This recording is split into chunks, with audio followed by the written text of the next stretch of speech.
আমরা দেখাই যা ঘটছে, আর ব্যাখ্যা করি কেন ঘটছে। সংবাদে বাস্তবতা, বিশ্লেষণে গভীরতা। মাসান টিভি, সাংবাদিকতার নতুন দিগন্ত সূচনায় মাসান টিভি একটি স্বাধীন ও নিরপেক্ষ গণমাধ্যম। নির্বাচনের ইশতেহারে বলা হয়েছিল যে ব্যাপকভাবে কর্মসংস্থান সৃষ্টি করা হবে। আমাদের লক্ষ্য রয়েছে যে আগামী 5 বছরে 1 কোটি কর্মসংস্থানের একটা মহাপরিকল্পনা নিয়ে সরকার কাজ করে যাচ্ছে। এখানে বেসরকারি শিল্প উদ্যোক্তা যারা রয়েছে এবং সরকারি ক্ষেত্রে এটা আমরা নিয়োগ দেওয়ার চেষ্টা করব। বাংলাদেশে তো বেকারত্ব একটা অভিশাপ হিসেবে দেখা দিয়েছে, ভয়াবহ রূপ ধারণ করেছে। সে ব্যাপারে আমাদের মাননীয় প্রধানমন্ত্রী জনাব তারেক রহমান ইতিমধ্যে অনেক ধরনের পরিকল্পনা গ্রহণ করেছেন। ধীরে ধীরে ইনশাআল্লাহ 5 বছরে আমরা সেটা বাস্তবায়ন করার চেষ্টা করব। এর পাশাপাশি যারা হতদরিদ্র, যারা গরিব অসহায়, তাদের জন্য কিছু পরিকল্পনা ইতিমধ্যে বাস্তবায়ন শুরু হয়েছে।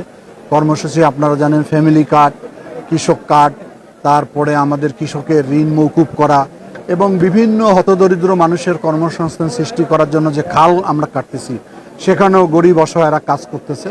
আমি আশা করি যে জনগণ যেহেতু বিএনপিকে ম্যান্ডেট দিয়েছে, এই ম্যান্ডেটের আলোকে আগামী দিনে একটি সমৃদ্ধশালী বাংলাদেশ গঠনের অভিপ্রায় আমরা এগিয়ে যাচ্ছি। জনগণের সহযোগিতা আমরা চাই। আমরা আশা করি এই বাংলাদেশ যে আকাঙ্ক্ষা নিয়ে স্বাধীনতা অর্জন করেছে, সে আকাঙ্ক্ষা ধীরে ধীরে বাস্তবায়িত হবে। এটা তো আপনারা জানেন যে এই আন্দোলনটা আমি দীর্ঘদিন করেছি। জাগোবাহে তিস্তা বাঁচাই, রংপুরের 2 কোটি মানুষ এই আন্দোলনের সঙ্গে সম্পৃক্ত ছিল। আমাদের সরকার ইতিমধ্যে বিভিন্ন দেশের সঙ্গে যোগাযোগ রেখেছে। সাম্প্রতিক সময় আমাদের পররাষ্ট্রমন্ত্রী চীন সফরে আছেন। উনি চীনকে আহ্বান জানিয়েছেন যে তিস্তা মহাপরিকল্পনা তারা অর্থায়ন করবে, কারিগরি সহায়তা প্রদান করবেন। আমাদের মাননীয় প্রধানমন্ত্রী শীঘ্রই চীন সফর করবেন।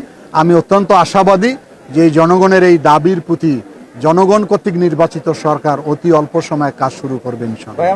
এটা আমি রেল কর্তৃপক্ষের সঙ্গে বৈঠক করেছি। তারা এখন যেটা বলছে আমাকে, যে তাদের যে ইঞ্জিন এবং র্যাকের যে স্বল্পতা রয়েছে, সে কারণে এই সময়ের মধ্যে করা সম্ভব হবে না।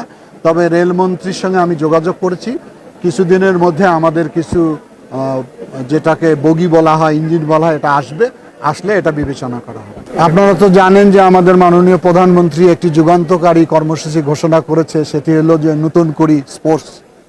এটা উদ্বোধন হয়েছে 64টি জেলায়, আমাদের জেলা উদ্বোধন হয়েছে। ওনার আকাঙ্ক্ষা হচ্ছে যে ক্রীড়াটাকে উনি পেশা হিসাবে দেখতে চান এবং সেই শৈশব থেকে এখন থেকে বাছাই করতে চাই। আমরা ইতিমধ্যে সমস্ত প্রতিষ্ঠানগুলোতে নির্দেশনা দিয়েছি যে কারিকুলামের মধ্যে অবশ্যই খেলাকে অন্তর্ভুক্ত করতে হবে। আমরা যে স্টেডিয়ামে দাঁড়িয়ে রয়েছি, 17 বছর এখানে কোনো খেলা হয়নি, যার জন্য এটি অবকাঠামোর দিক থেকে অনেক দুর্বল হয়েছে। সেটাকে আমরা সংস্কার করার চেষ্টা করব এবং ক্রীড়া মন্ত্রণালয়ের একটা কর্মসূচি রয়েছে, প্রত্যেকটা ইউনিয়নে 8 একর জমিতে আমরা খেলার মাঠ নির্মাণ করতে যাব। ইতিমধ্যে জেলা প্রশাসকদের চিঠি দেওয়া হয়েছে, ওনারা জায়গা বাছাই করতেছে। জায়গা বাছাই হলে আমরা সে কার্যক্রমে যাব। এর বাইরে প্রত্যেকটা উপজেলায় একটি করে মিনি স্টেডিয়াম নির্মাণ করা হবে। আমরা দেখাই যা ঘটছে, আর ব্যাখ্যা করি কেন ঘটছে। সংবাদে বাস্তবতা, বিশ্লেষণে গভীরতা। মাসান টিভি, সাংবাদিকতার নতুন দিগন্ত সূচনায় মাসান টিভি একটি স্বাধীন ও নিরপেক্ষ গণমাধ্যম।